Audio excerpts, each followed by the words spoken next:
Hello friends, very good evening. Welcome to the Hindu editorial analysis.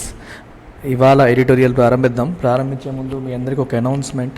మన flagship UPSC programme UPSC infinity మీ అందరికీ తెలుసు. 5,000 per మంత్తో మనం offer చేస్తున్న ప్రోగ్రామ్ ఇది. సో దీని ఫీజు గత కొన్ని సంవత్సరాలుగా 60,000 దగ్గరే ఉంచేసాం. ఆల్మోస్ట్ 2 years అయిపోయింది, ఫీజు అనేది పెరగలేదు. సో అయితే పెరిగిన ఖర్చుల దృష్ట్యా ఫీజుని ఒక 10,000 పెంచాలని నిర్ణయం అయింది. 16th May నుంచి ఫీజు 10,000 రూపీస్ పెరుగుతుంది. మన ఇన్స్టిట్యూట్లో ఆన్లైన్లో యూపీఎస్సీ జాయిన్ అవ్వాలని అనుకుంటున్న ప్రతి స్టూడెంట్ కూడా 15th May లోపు నిర్ణయం తీసుకొని 5,000 ఫస్ట్ ఇన్స్టాల్మెంట్ పే చేసి మీరు జాయిన్ అయిపోవచ్చు. 16th May నుంచి ఫీజు 10,000 రూపీస్ పెరుగుతుంది. Keep it in mind. ఏ డౌట్ ఉన్నా ఈ నెంబర్కి మీరు కాంటాక్ట్ చేసి వివరాలు తెలుసుకోవచ్చు. Completely transparent organisation. Sample videos మీరు చూడొచ్చు, నచ్చితేనే రండి. ఇది మన వెబ్సైట్, సందర్శించండి.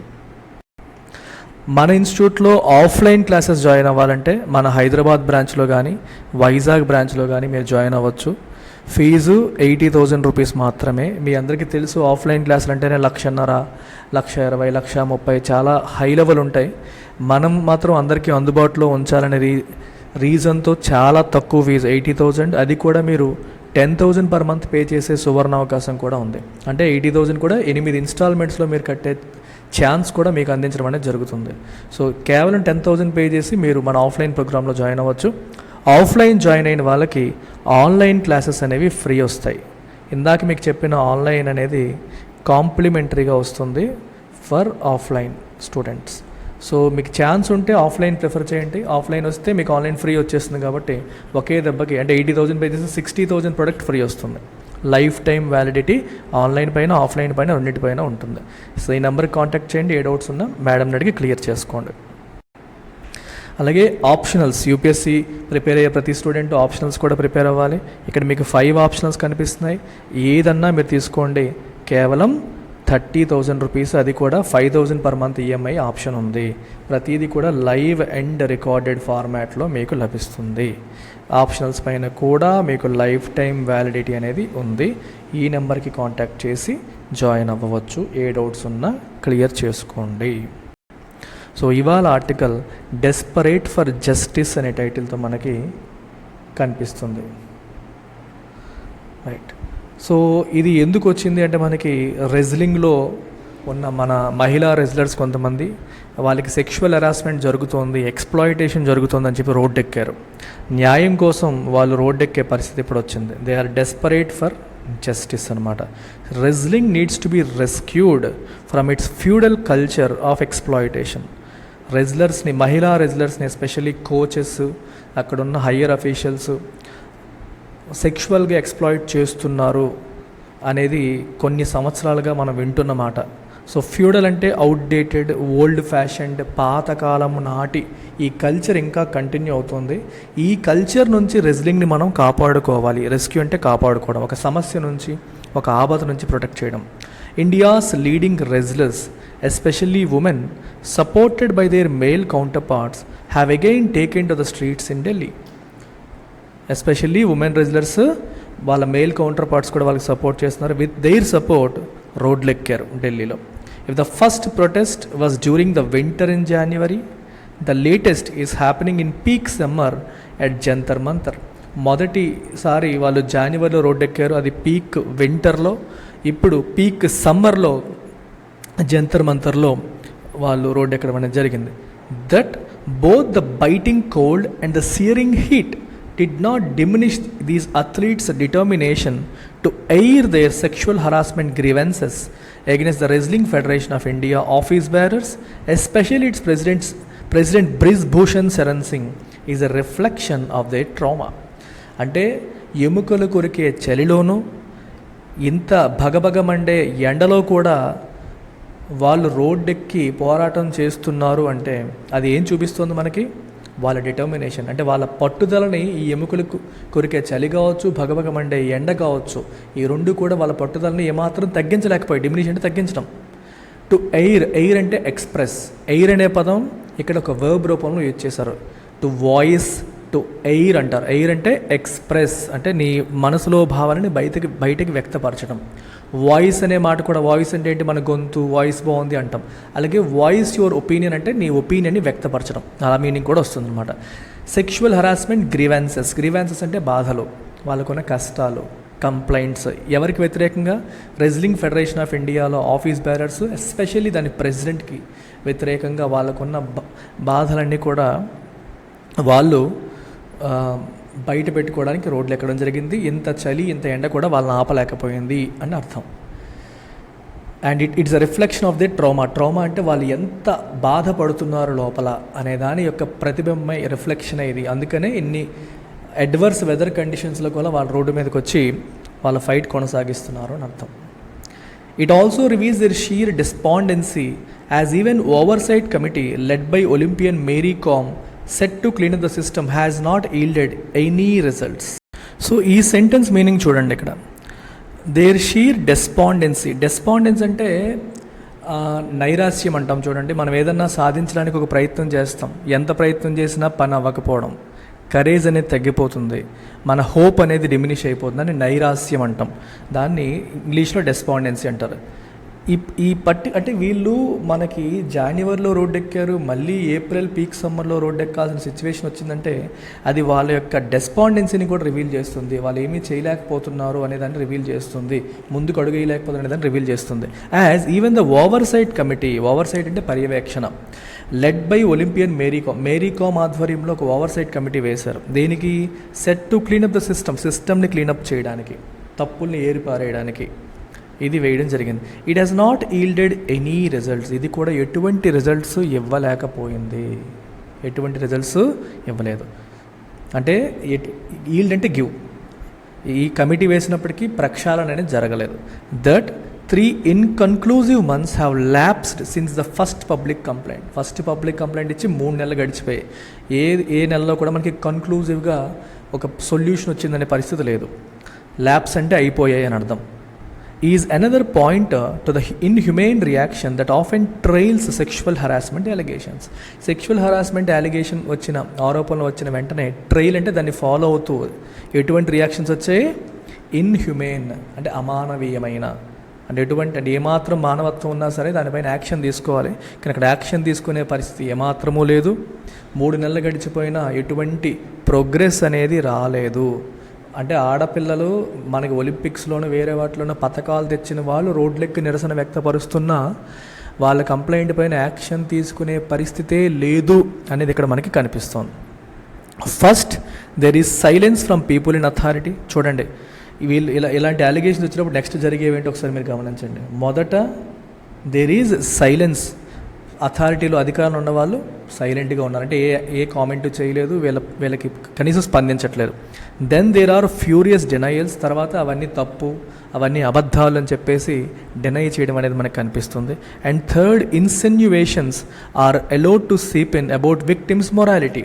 అంటే ఎవరైతే బాధితులు ఎవరైతే ఉన్నారో వాళ్ళ మొరాలిటీనే క్వశ్చన్ చేసేలాగా, అర్థమవుతుందా? వాళ్ళ యొక్క క్యారెక్టర్ని క్వశ్చన్ చేసేలాగా, వాళ్ళ మారల్ వాల్యూస్ని క్వశ్చన్ చేసేలాగా ఇన్సిన్యువేషన్స్ అంటే ఇండైరెక్ట్ పాయింటర్స్. ఇన్సిన్యువేషన్ అంటే గెస్ వర్క్, ఇండైరెక్ట్గా చెప్పడం అనే మీనింగ్ వస్తుంది అనమాట. They are allowed to seep in అంటే వాళ్ళని కామెంట్ చేస్తూ వాళ్ళ క్యారెక్టరే మంచిది కాదు, సో వాళ్ళ మారల్ ఇష్యూస్ ఉన్నాయి, వాళ్ళకే మారల్ ఇష్యూస్ ఉన్నాయి అన్నట్టు వాళ్ళనే తిరిగి పాయింట్అవుట్ చేసేలాంటి కార్యక్రమాలు కొన్ని జరుగుతూ ఉంటాయి. ఇప్పుడు మనల్ని ఎవడన్నా ఒక మాట అంటే తిరిగి వాళ్ళని మనం అటాక్ చేస్తాం, వాళ్ళ క్యారెక్టర్ని అటాక్ చేస్తాం. ఈ ఇన్సిన్యువేషన్ అంటే మీనింగ్ అది ఒక unpleasant suggestion of something bad, అంటే వాళ్ళు మంచోళ్ళు కాదు, వాళ్ళ క్యారెక్టరే చెడేమో అన్నట్టుగా వచ్చే ఈ మాటల్ని స్ప్రెడ్ అయ్యేలాగా చేస్తారు.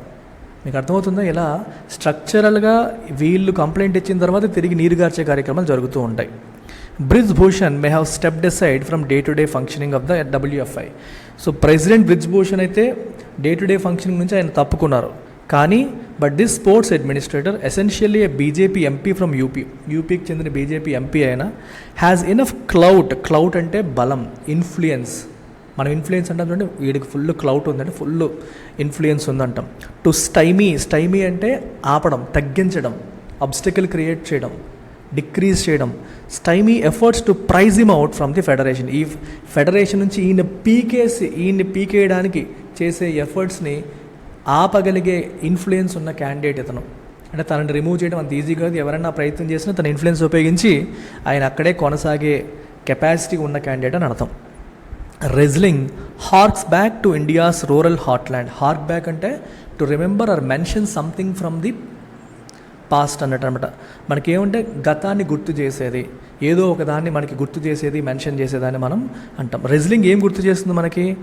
రూరల్ హార్ట్ల్యాండ్, ఎస్పెషల్లీ నార్త్ ఇండియాలో ఉన్న రూరల్ ఏరియాస్లో ఉన్న ఒక కల్చర్, రూరల్ ఏరియాస్లో ఉన్న ఒక దాన్ని ఇది గుర్తు చేస్తుంది. అంటే అక్కడే మొదలైంది ఇది. And is seen by sports persons as an opportunity to escape the suffocating feudal atmosphere. ఎటువంటి ఫ్యూడల్ అట్మాస్ఫియర్ నుంచి బయటపడడానికి ఒక ఆపర్చునిటీ లాగా స్పోర్ట్స్ పర్సన్స్ దీన్ని చూస్తారు. అంటే మీకు తెలుసు కదా ఎట్లా ఉంటుందో పల్లెటూరులో, ఓల్డ్ ఫ్యాషన్డ్, అవుట్డేటెడ్, ఫాదర్ చెప్పింది వినాలి, ఆడపిల్ల బయటికి వెళ్ళకూడదు, రూల్స్ రెగ్యులేషన్స్, వీటి నుంచి బయటపడడానికి తమను తాను ఎక్స్ప్రెస్ చేసుకోవడానికి ఒక ఆపర్చునిటీ లాగా అక్కడ రూరల్లో ఈ స్పోర్ట్స్ పర్సన్స్ స్పోర్ట్ని చూడడం అనేది జరుగుతుంది. The trust in coach or official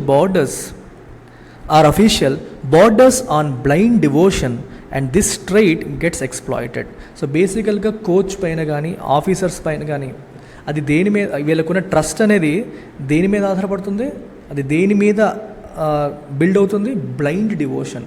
గుడ్డిగా వాళ్ళని డివోట్ అయిపోవడం, డివోటీస్ లాగా, భక్తులుగా. అంటే మాకు కోచ్ చెప్పింది చేస్తే మేము సాధిస్తాము, కోచ్ ఏం చెప్తే అది మేము చేయడానికి సిద్ధము అన్నట్టు వీళ్ళు బ్లైండ్గా డివోట్ అయిపోతారు. దాన్నే ఈ ట్రైట్ని, ఈ లక్షణాన్నే వాళ్ళు ఎక్స్ప్లాయిట్ చేస్తారు. సో అక్కడ సమస్య ఏంటంటే ఊర్లో ఆడపిల్లలు వాళ్ళకున్న అవుట్డేటెడ్ ఓల్డ్ ఫ్యాషన్డ్ సిచ్యువేషన్ నుంచి బయటపడడానికి, దాని నుంచి తమను తాను ఎక్స్ప్రెస్ చేసుకోవడానికి స్పోర్ట్ని ఒక ఆధారంగా, ఒక మార్గంగా ఎంచుకొని ఒక చెడు నుంచి, ఒక నచ్చని పరిస్థితి నుంచి బయటికి రావడానికి ఇది ఒక ఆపర్చునిటీగా చూస్తున్నారు. అందుకని ఈ ఆపర్చునిటీలో మనకు ఉపయోగపడేది ఎవరు? కోచు, ఆఫీసు వాళ్ళు. సో వాళ్ళని గుడ్డిగా నమ్ముతున్నారు. ఈ లక్షణాన్ని వాళ్ళు ఎక్స్ప్లాయిట్ చేస్తున్నారు. To not accept gender violence as a sordid reality and to sweep it under the political rivalry carpet does no good to Indian sport. అంటే ఈ జెండర్ వైలెన్స్ ఏదైతే జరుగుతుందో, ఈ సెక్షువల్ హరాస్మెంట్ ఏదైతే జరుగుతుందో దీన్ని యాక్సెప్ట్ చేయకుండా, ఇక్కడ సార్డిడ్ అనే పదం వాడారు. సార్డిడ్ అంటే డిజానరబుల్, ఇమ్మోరల్ అని అర్థమవుతుందా? ఇమ్మోరల్, సార్డిడ్ రియాలిటీ, మనకి అగౌరవాన్ని తీసుకొచ్చే, మొరాలిటీ లేని నిజం ఇది, రియాలిటీ ఇది. దీన్ని మనం యాక్సెప్ట్ చేయకుండా, ఇది రాజకీయ, అంటే మా ప్రత్యర్థులు మా మీద వేస్తున్న ఆరోపణలు అని చెప్పేసి దీన్ని కూడా పొలిటికల్ రైవల్రీ కార్పెట్ కింద తోసే కార్యక్రమాలు ఏదైతే చేస్తామో that does no good to Indian sport. అది స్పోర్ట్కి మంచి చేయదు, చెడే చేస్తుంది. ఇప్పుడు ఒకరిపైన ఆరోపణ వస్తే, ఇప్పుడు బీజేపీ ఎంపీ అయినా మా రాజకీయ ప్రత్యర్థులు మమ్మల్ని చెడచేయడం కోసం ఈ అమ్మాయిలను అడ్డు పెట్టుకొని చేస్తున్నారని వాళ్ళు అనేస్తారు. సో ఏం జరిగినా సరే దానికి రాజకీయానికి ముడివేసి రాజకీయపరమైన కారణాలతోనే జరుగుతుంది అన్నట్టు తోసేస్తే ఇంకా వాళ్ళ జెన్యూన్ కన్సర్న్స్ అనేవి వినే నాథుడు లేని పరిస్థితి వస్తుంది మనకి. This is not about the central government pitted against the opposition. ఇక్కడ సెంట్రల్ గవర్నమెంట్ వర్సెస్ అపోజిషన్ లాగా దీన్ని చూడకూడదు. It is about fairness in dealing with athletes. Ultimately it's about అథ్లీట్స్ని డీల్ చేసే విధానంలో ఫెయిర్నెస్ అని మనం చూడాలి. The Indian Olympic Association president PT Usha, an icon for many, made it worse by stating that the athletes are tarnishing the country's image. PT Usha గారు దీని గురించి స్పందిస్తూ, మన రోడ్డు ఎక్కడం ద్వారా అథ్లీట్స్ అనేవాళ్ళు మన భారతదేశం యొక్క ఇమేజ్ని పాడు చేస్తున్నారు, ప్రపంచ దేశాల్లో టార్నిష్ చేస్తున్నారు. టార్నిష్ అంటే స్పాయిల్ చేయడం, ఇమేజ్ని స్పాయిల్ చేయడం, గౌరవాన్ని చెడగొడుతున్నారు. ఐఓఏని అప్రోచ్ అవ్వాల్సింది, అప్రోచ్ అవ్వకుండా రోడ్డు ఎక్కడం ద్వారా మన ఇమేజ్ అనేది స్పాయిల్ అవుతుంది ప్రపంచ దేశాలు అని చెప్పేసి అనడం ద్వారా ఈ సిచ్యువేషన్ని she made it even worse, ఇంకా పెద్దది చేశారు ఆవిడ. అంటే ఒక లేడీ అయ్యుండి ఎంతోమందికి ఐకాన్ అయ్యండి వీళ్ళకి అండగా నిలవకుండా తిరిగి వాళ్ళని విమర్శించడం ద్వారా సమస్యని ఇంకొంచెం పెద్దది చేశారు పిటి ఉష గారు. Beat Vinesh Phogat, Sakshi Malik or Bajrang Punia who have led the protest, their quest for justice and desire for a complete overhaul of the WFI structure are genuine endeavors. Vinesh Phogat కావచ్చు, సాక్షి మాలిక్ కావచ్చు, బజరంగ్ పునియా కావచ్చు, ఈ ప్రొటెస్ట్లు ముందు నుంచి నడిపిస్తుంది వాళ్ళే కదా. దేర్ క్వెస్ట్ అంటే అన్వేషణ, ఫర్ జస్టిస్ కోసం, న్యాయం కోసం వాళ్ళు చేస్తున్న అన్వేషణ. డిజైర్ అంటే వాళ్ళ కోరిక. ఫర్ ఏ కంప్లీట్ ఓవర్హాల్ అంటే ప్రక్షాళన, WFI స్ట్రక్చర్ని పూర్తిగా ప్రక్షాళన చేయాలన్న వాళ్ళ కోరిక కావచ్చు, న్యాయం కోసం వాళ్ళు చేస్తున్న ఈ అన్వేషణ కావచ్చు. ఇవన్నీ జెన్యూన్ ఎండివర్, జెన్యూన్ ఎఫర్ట్స్ ఇవి, జెన్యూన్ ఇష్యూస్ ఇవి. The Supreme Court's directive that forced the Delhi police to lodge a first information report against Brij Bhushan is a step in the right direction. Supreme court involve అయింది, ఢిల్లీ పోలీస్కి చెప్పింది అతని పైన మీరు FIR file చేయండి అని. ఈ డైరెక్టివ్ అనేది ఒక మంచి పద్ధతి. ఈ డైరెక్టివ్ అనేది ఒక, you can say it's a step in the right direction. More was expected from the larger sporting fraternity, but with the exception of Olympic gold medalists Abhinav Bindra and Neeraj Chopra, the rest, especially the much feted cricketers, have responded feebly.